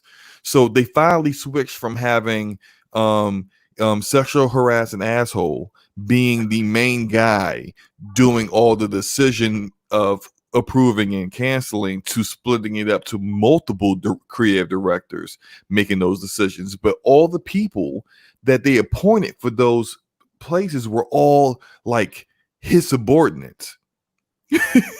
So, and these were all people who were agreeing with him on all his decisions prior to their promotion. And some of them were also sexual harassing assholes too. So there's just like, as far as Ubisoft, as far as other players would go, it was like, you just make things worse. You just made multiple little mini versions of sexual harassing asshole all across the company, just doing the same exact thing. So maybe now that all these people are out the door with their, not treating women properly and treating women like, trash at work, as well as being trash at their job, period, that we get some actual real creativity going on here. And it's sad that, Mike Laylaw is no longer there. And I know some of us weren't here when we talked about this earlier, Mike Laylaw was the creative director for all the Dragon Age games up to the current one that's in development, Dragon Age 4. Mike Laylaw is a great, great creative director, and he's great at really driving story-driven games. And hey, he walked out, he quit because his game got canceled, and he saw that he did not want to make the kind of cookie cutter nonsense that Ubisoft was doing. It's unfortunate. It's unfortunate they had to get to this point in order for them to finally make some real changes in the company. But even if it does turn out that they really are changing for the better, and their games will be better and more unique and more creative for it, till 3 to 4 years, we're not going to see any of that until like 2024. Yeah, and that's the bad, because all these games that were greenlit already were literally greenlit under him, so it's right. Gonna be right. Racer said, "Did you forget to hit the like button on the video, Slow-Mo?" Who, me? Yeah. On this video? No, I hit the like button. I hit the like button at the beginning. Well, we did too. I did too. Because I do know there are people that literally don't hit the like button on their own video.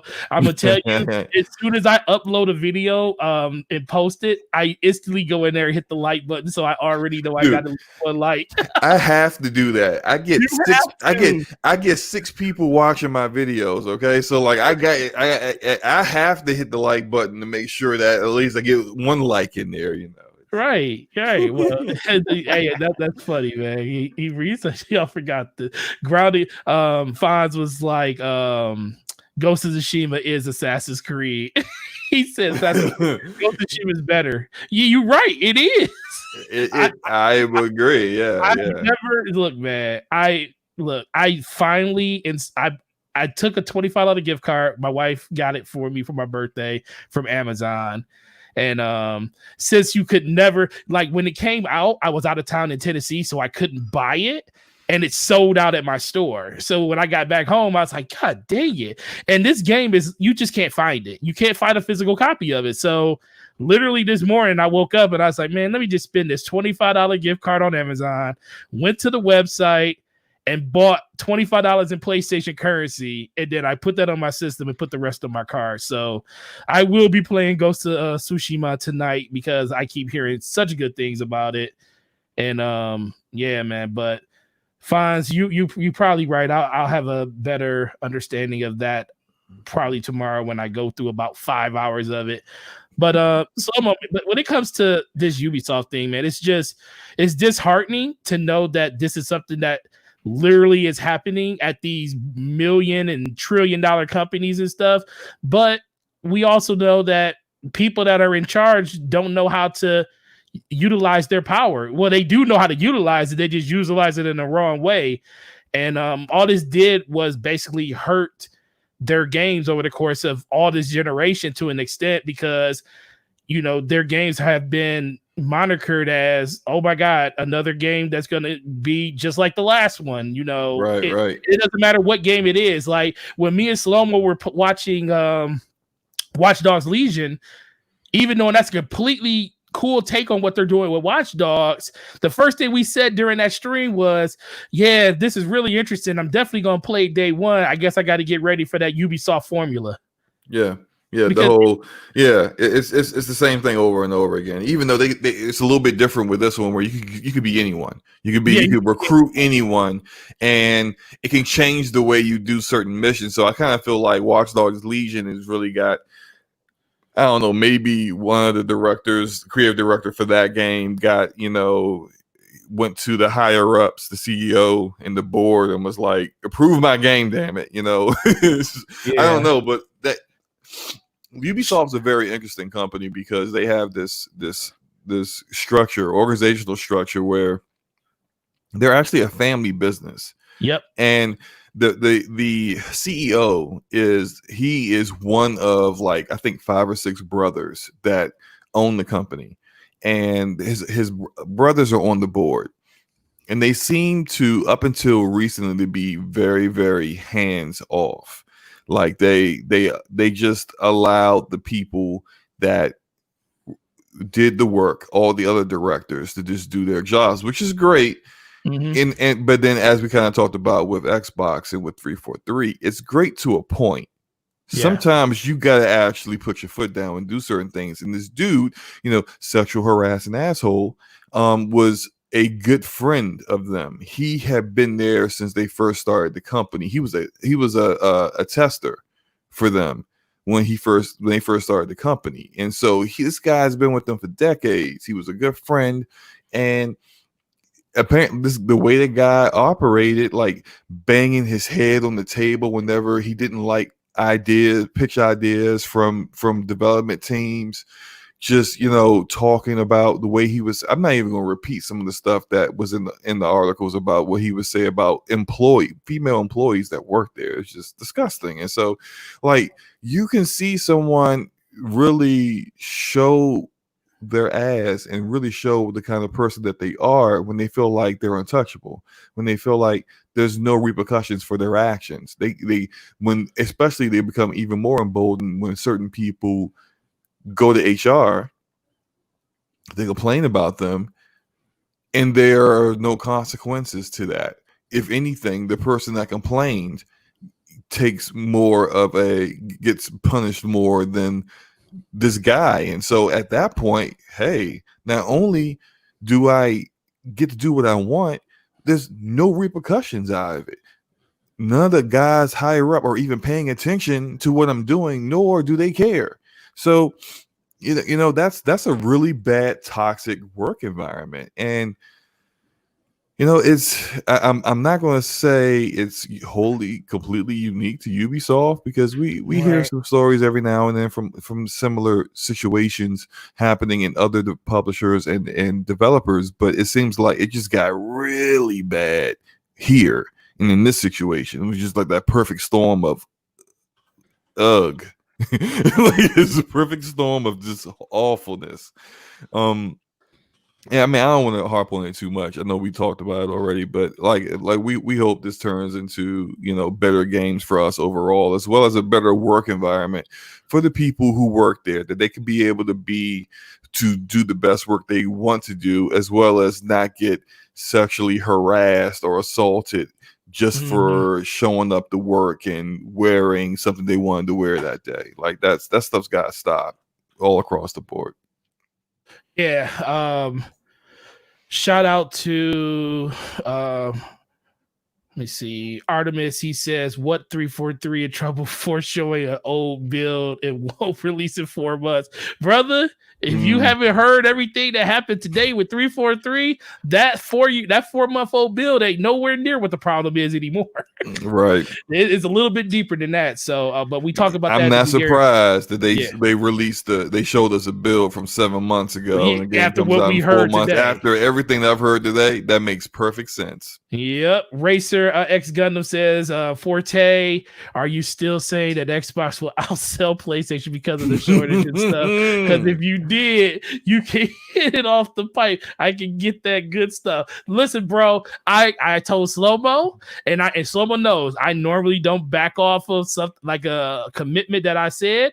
I'm still not going to say that it's going to happen because I don't want to pay Slow-Mo right now. I'd rather just wait until it happens to pay him. But he pretty much gets $60 from me no matter what, because this definitely ain't going to happen. PlayStation, I'm fine with waiting. I'm fine with waiting till January, because then I can see everything that's coming out, Q1 of 2021. I can see what game I want off of Forte. So yeah. Right, yeah. So they just literally announced today that now they're doubling it up to 100. They're saying they're projected over the first 5 years to be 120 million systems. I'm like, Lord have mercy. I was like, y'all. I was like, PlayStation out here doing people dirty. 120 million. What supply restraints? They ain't have none. They just put that out there to see what Microsoft would say. I bet Microsoft just didn't say anything.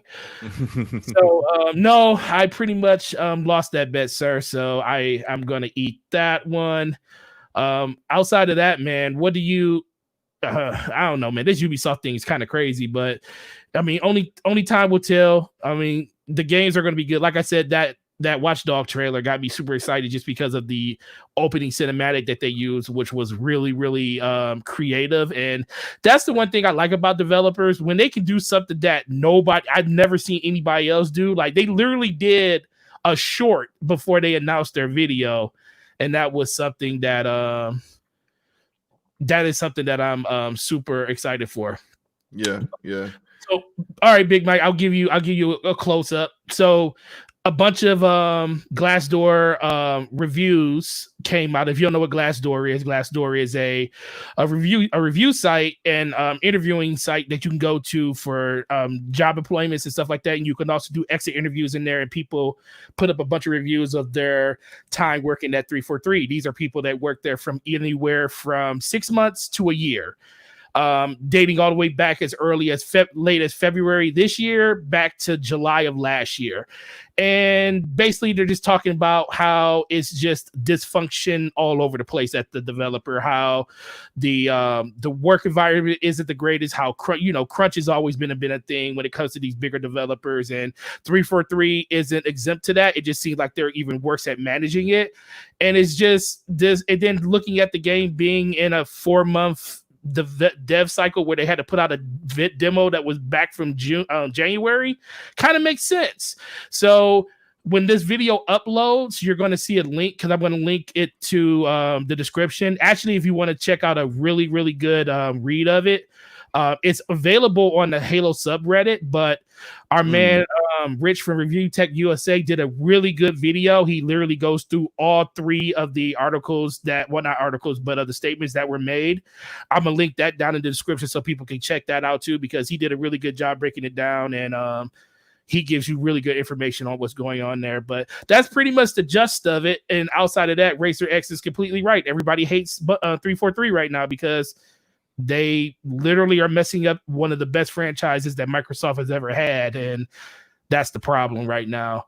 But outside of that, guys, is there anything that you guys want to talk about? Anything you want to bring up over the next 13 minutes before we shut it down? If there is, put it in the chat. We gotta talk about Rogue Company, man. Oh yeah, we could. Put your stuff in the chat that y'all want to talk about. Slow-Mo wants to talk about Rogue Company. I definitely agree with that because that game is freaking amazing. Slow-Mo's been trying to get me to play it for the last week. So Slow-Mo, go ahead. I want you to tell everybody how great this game is. Okay, so if you have not heard about Rogue Company yet, you're missing out. Rogue Company is freaking awesome, and it is a PvP multiplayer game. It's all PvP. So if you're not into PvP, I understand. If you just like single player, story-driven games, you don't want to play no PvP, you're afraid of that smoke, I get it. It's probably not going to be for you. But for everyone else, Rogue Company is awesome. I'm playing Rogue Company when we're done with this. Okay, I played Rogue Company till 3 in the morning last night. 3 in the morning. I played Rogue Company a little bit today with Mooch. I played last night with Forte, Supervillain. I've played with Hustle. Shout out to Hustle and Motivate. Look, man, I'm loving this game.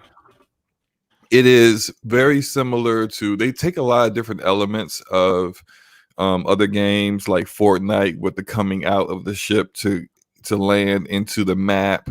Overwatch with the map designs.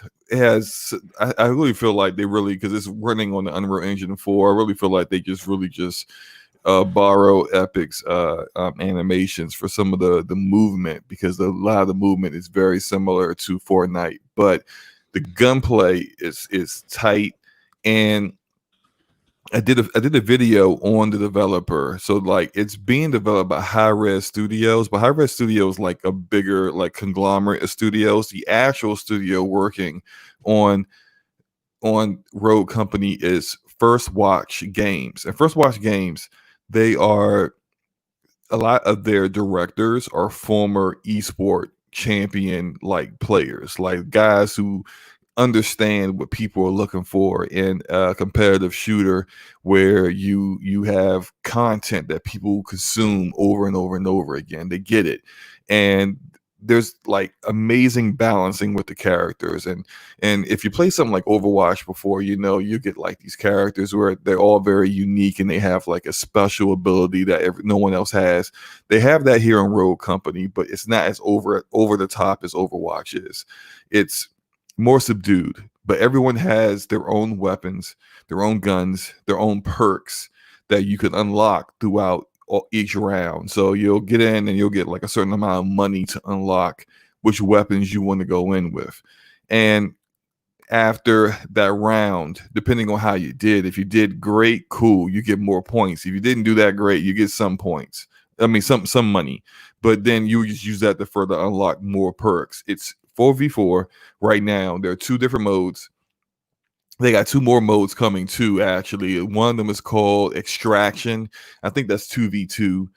And the other mode, I forgot the name of it, but the other one's supposed to be 4v4 as well. But the 2 current modes right now is Demolition and Strikeout. And I prefer Strikeout because the matches are shorter. It's 3 rounds. You have to win 3 rounds, but Demolition, you have to win 6. So if you have a really competitive match, you can go up to like 12 rounds. It could be a real long time, but it's just fun, man. Like every character I try, it's not like some of these other ones where I played where like there are certain characters I can't stand, and I'm just not going to use that character, and I stick to a certain like 2 or 3 or 4.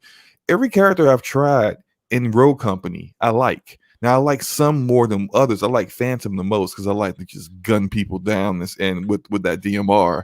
And Chalk, I'm really cool with. And Lancer, I like how with Lancer, you can you can barrel roll out of the way and she automatically reloads her gun. So that's like, that gets me, you know, putting more DPS on enemies and not having to waste any time trying to reload. It's those 3 are my best 3 right now that I love to play with, but they're all great. And it's a game, if you like competitive shooters, once again, I can't recommend it enough. It's cross-play over all platforms except Stadia, because Stadia sucks. But it's cross-play across everything, even the freaking Nintendo Switch. So don't have to worry about, oh, my boys are playing it on PlayStation, but I got Xbox. Don't worry about it. You can all play together. I play on PC, and a couple of days ago, I was playing with my friend that was on Xbox and my friend that was on Switch. Yeah. Yeah, you can get Big Mike, if you want access to the game, if you do it through PC and buy it through Epic, you can get it for $5. I think that code is it's good until, I think it said October 31st. Now, if you are on console, I mean, you're kind of just got to pay the $15 or buy the bigger package, but you can get it for $5 right now. It's available everywhere. You can get it on Steam. You can get it on Switch. It's literally on every platform. Wait, it's not on Steam yet. It's not on Steam yet. Oh no, it's just on. Yeah, it's exclusive. It's just on Epic Game Store. Yeah, but it's exclusive to Epic right now. If you have a PC, this is what I did. I got it off of Epic Game Store for PC. Epic Game Store always does like these $10 off coupons. I don't know the cadence of how they give them to you. I know I've got them at least twice before. I used one when I bought Control, and I used another one when I bought Red Dead 2 off of it. But I got a $10 coupon, and I only spent $5 on the game. Best $5 I ever spent. But then, like, because I did that, and I was like, well, I think you unlock maybe like 6 characters with that Founders Edition. Yeah, you do. I went and spent $10 to essentially totally really spend $15 like everyone else, and that got me enough money to unlock 2 more characters. But you don't have to spend money to unlock characters. You can build up reputation points by playing the game and completing some of the daily objectives. They'll be like, get 4,000 damage, or kill 60 other rogues, or get first blood 8 times, stuff like that. You complete those, you get bigger reputation. You get reputation for every match you do, but you get even bigger amounts of reputation for completing those. And I think they reset every like 5 hours. But like once you get up to a certain point, some characters are like 5,000 reputation points, some are 10 or 15,000. But I unlocked one earlier today. I unlocked Vi that does all the poison. She drops poison and corrosive damage on the map. And I think I only have like 2 other characters I need to unlock. The other one is I forgot the guy's name, but he's the one that throws the knife, and then it can scan the whole area and tell you where all the enemies are. Can't remember his name, but he's next. I'm gonna unlock. He's only like 5,000 reputation points, but look, I'm addicted to the game. I'm just I have to have my PvP fix. I have to have my PvP fix. Well, he's good at it. That's the thing. Of course, man. When people are good, man. When people are good at something, everything, all the objectivity goes out the way. It's like, dude, the game could be the worst game ever, but in his eyes, this game is amazing. But Rogue Company is a great game, though. It is a great game. Also, I'm a beast. So, like, I mean, I'm getting like 25 to 30 kills a match. It's looking nasty. Just look at my Twitter timeline. I got results just popping all over the place. I might even start doing some live streams, but I'm definitely going to do more content on it in the future. This might be one game where I start to actually like do tutorials and do reviews of certain characters and like the best way to use them and how to kind of play certain maps. I might just start doing stuff like that. That's when I'm really feeling the game. I start like really getting deep into that. So Racer's calling you out for being on PC, saying that you over there probably cheating. The game has easy anti-cheat enabled, Racer. I know you don't know what that means, but when you launch the game, it has anti-cheat in. So if you're running any mods or anything like that, they're going to immediately block you from playing the game so that you don't. Has Luca played? Rogue? She hasn't played yet. We're slowly getting Luca over because everyone is playing it. Villain, I Villain think played with it Taz might yesterday. try it soon. You're playing it. I'm playing it. Yeah. Everyone that she rolls with is playing it. I think she may eventually, and I think there was someone said they had a code they could give her. So Luca might eventually end up playing. I think it's a game that she might get addicted to, honestly. Yeah, I do too. It's a great game, man. But look, man, another great show. Amazing. That's why I love doing it. I heard Luca was carrying it. Luca has not played the game, Mike. Listen, I was trying to like get out of this before you even saw that. It's like if Luca has not even played. Nobody carries me, okay? I carry them. That's how it goes. Let me stop. But like, hey, look, yeah, he feeling good tonight, man. He feeling good tonight. Act Forte, how I play in the game. I couldn't come in first place, and that's a rarity. I'll put it that way. He was beating me by 4 or 5 kills easily. I was like, whoo, this man was on fire, but it's okay. We'll get up there sooner or later. Yeah. Look, but play the game, or you'll get into rhythm. Oh yeah, well, that's the thing about it. Yeah, that is really the type of game that you get into a rhythm when you keep playing it. So it's really good. And if you're on PC, definitely try to go over to the Epic Store and see if you can get it for that $5. Because it's definitely worth it for that. I mean, it's worth it for whatever price you pay for it. But it's good. And then, like he said, wherever you buy it at, it's cross-play everywhere. So. And we play. Did you play with keyboard and mouse on PC, or are you playing with controller? I'm playing with my 360 controller. I still haven't gotten. Wait, are you actually playing with a 360 controller on PC? So do you? Wait, hold up. Yeah. You telling me you play with a 360 controller still? Yes. So I take it you just don't like the Xbox One controller as much. Not as much, no. But I mean, the 360 controller is literally the God controller. I will. Yeah, I have a wired one. I found it at this kind of hole in the wall. Yeah, one of those like small video game stores. Shout out to it, East Star Land out in Northern Virginia. They get in, like they get trade-ins for all kinds of stuff. You can find like old Sega Saturns, Super Nintendos, whatever, like anything. You can find there, and all the stuff is in. They won't sell anything if it's not in pristine condition. So I saw a 360 controller there. It was wired, and I was like, how much is that?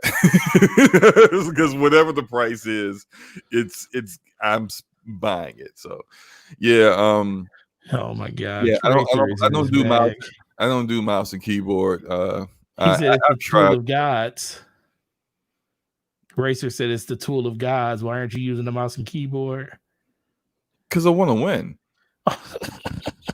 Look. And I'm not saying mouse and keyboard isn't great, but it ain't. I haven't gotten used to it yet. I have been primarily playing for decades with a controller. You're not going to undo all that muscle memory in a couple of years on PC with mouse and keyboard. I'm sorry.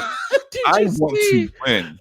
He says Slow-Mo has performance issues, plays on non 60 FPS, and uses a peasant's controller. Does this man even really have a PC? I'm not even like this don't even deserve to be addressed. Racers don't even know what a CPU is. So Mike with a peasant's controller, bro.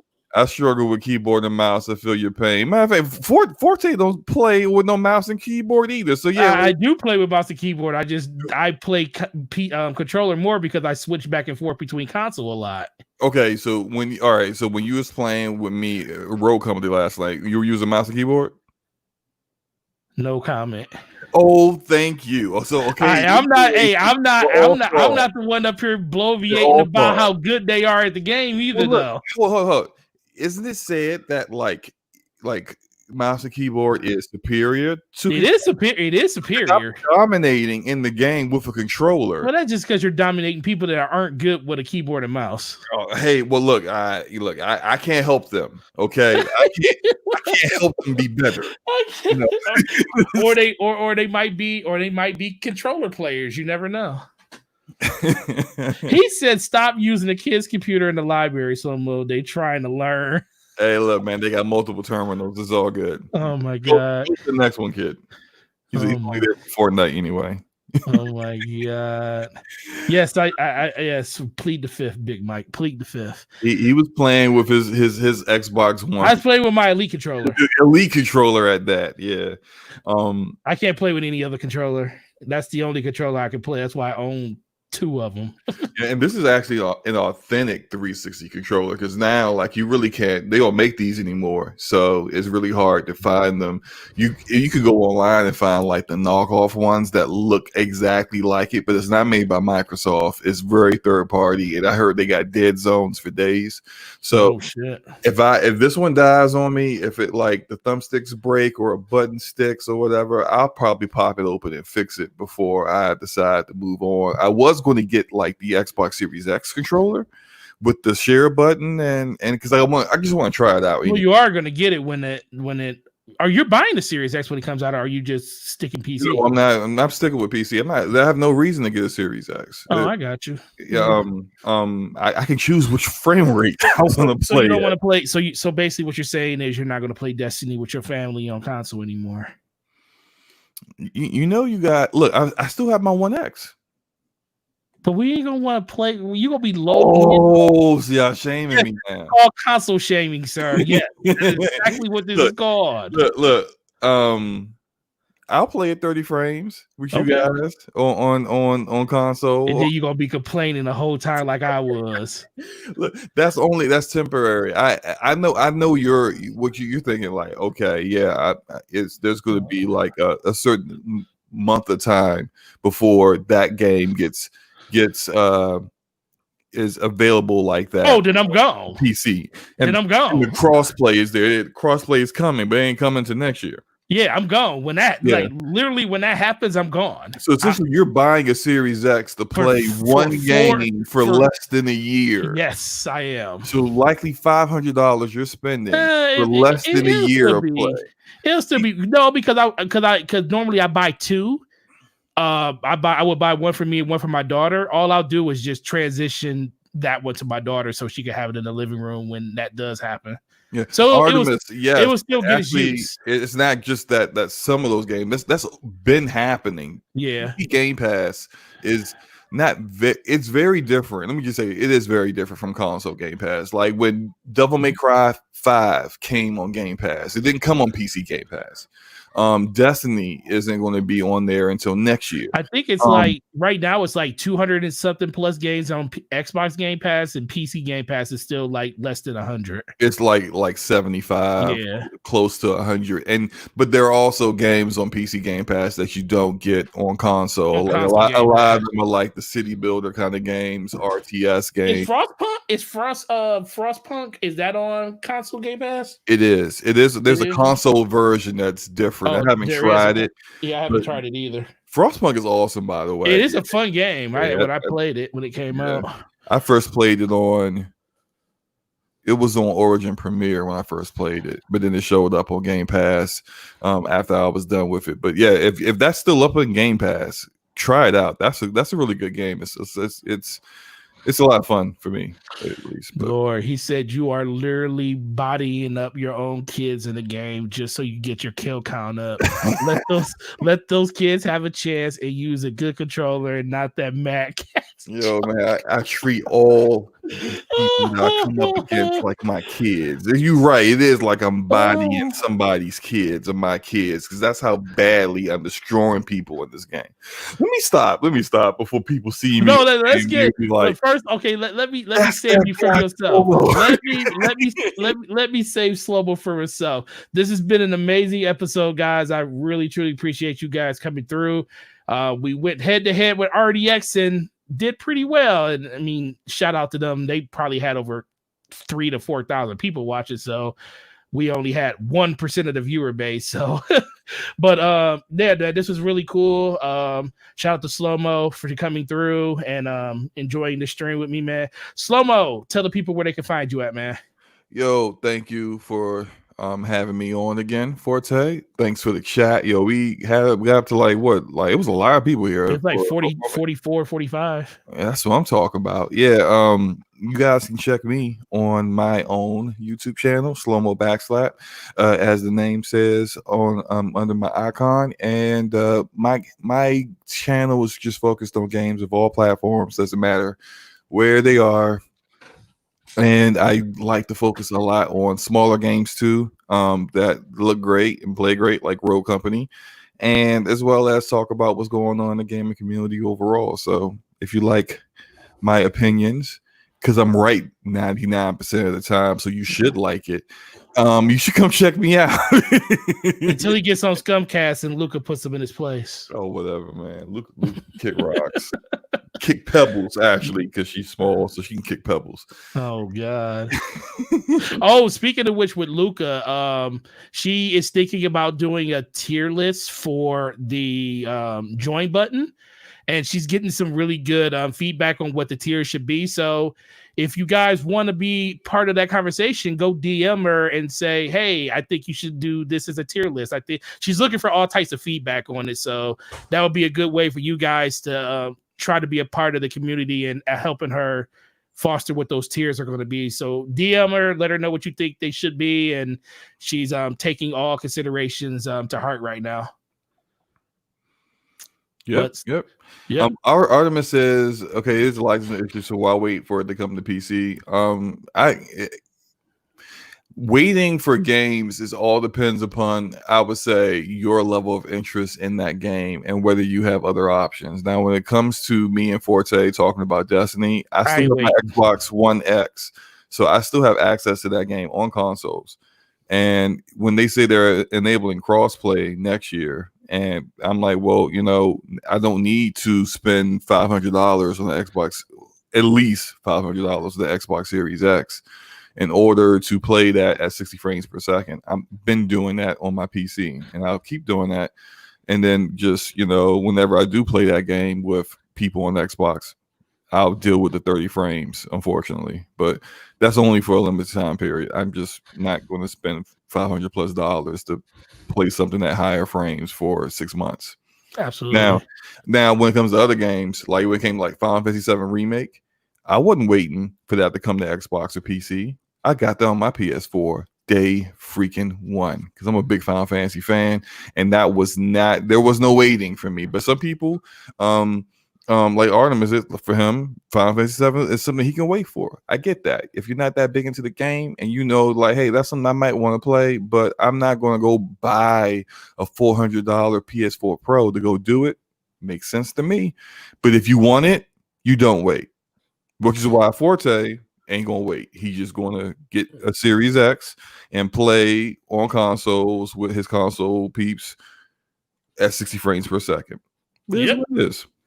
Yep. And then when crossplay comes, I will be on PC. So definitely. But yeah, man, it's shout out to Enrique for jumping in.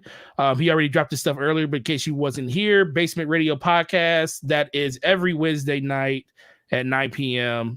basically tomorrow. Myself, Slow-Mo, E-Money, Eric Jackson, Enrique, who is Brap. That's going to be a pretty interesting conversation tomorrow because a lot of the stuff we went over today, we're going to probably talk over that on top of some other stuff. So make sure you come through and check out that channel too. Slow-Mo, what's the timetable on that video? What's the latest we going to see it? This weekend, I guess. This weekend? All right, yeah. Cool. Y'all heard it from the horse's mouth. This weekend, we're going to get that grounded video. But if you got Game Pass, go check it out. It's pretty cool. 3 hours long, and you can do as much as you want in it. So thanks for coming through. Forte everywhere, YouTube, Twitter. You're already on my channel. Hit the like button on your way out. Sub to the channel. Really appreciate it. New video coming out tomorrow talking about Evolved and how it is technically going to be bigger than Skyrim, which is crazy because Skyrim's huge. So look out for that video tomorrow on top of some other stuff that's going to come out. And appreciate you guys. You guys have a great week, and we will see you next week on my man Slow-Mo Backslash video with topics to be the I can't even think of the word, to be whatever. So see you guys later. Peace.